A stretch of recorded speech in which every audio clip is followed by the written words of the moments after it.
dream last night. I had a dream last night. I was sitting on a bus with Meg, and the two of us were in the front of the bus. It was a Detroit public bus. We were going home after school. We were in high school, and Meg threw a York peppermint patty package to me. It was this big from the other side of the bus, and I opened it, and inside of it was a cheese Danish.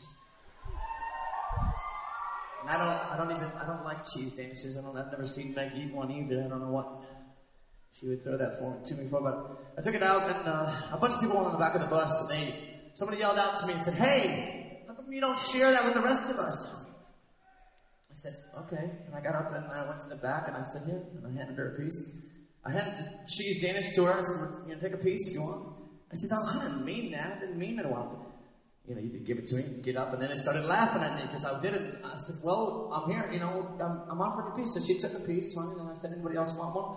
A couple of punk kids on the back of the bus, he had a winter glove on, and he reached and grabbed a huge chunk of the Danish on my hand, just ripped it out of my hand, just so rude. And everyone else started grabbing. Everyone took a giant piece of it. I had nothing left. There was nothing left in my hand. I went back and sat down, and got off the bus, and I was walking with another childhood friend on the way home, and in between him and a stranger, and I said, "I just can't believe how rude everybody was. Why would they just take all those pieces from me?" And he said, "No, it's not that big of a deal, Jackie. You offered it to them, and they took it, so what, And then the kid at the next bus said, "You were one of the kids who took, you just grabbed it. You didn't say anything, you didn't say thank you, you didn't say please, nothing." He said,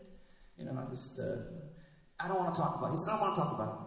And so I kept walking home, and I was on my way home. I saw a bunch of a house with kids doing graffiti inside, and I told my friend Marco, and then from one end I looked and I said, "There's graffiti kids in there." I said, "Don't look at them.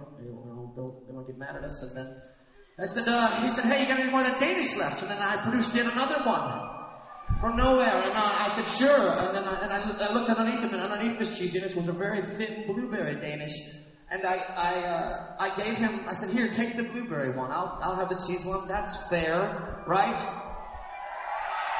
I gave him the blueberry one. And then I looked back in my hand, and I had a cheese Danish and another blueberry one in my hand. And I looked over, and he had a cheese Danish and a blueberry one too. They had multiplied once we had agreed that it was fair.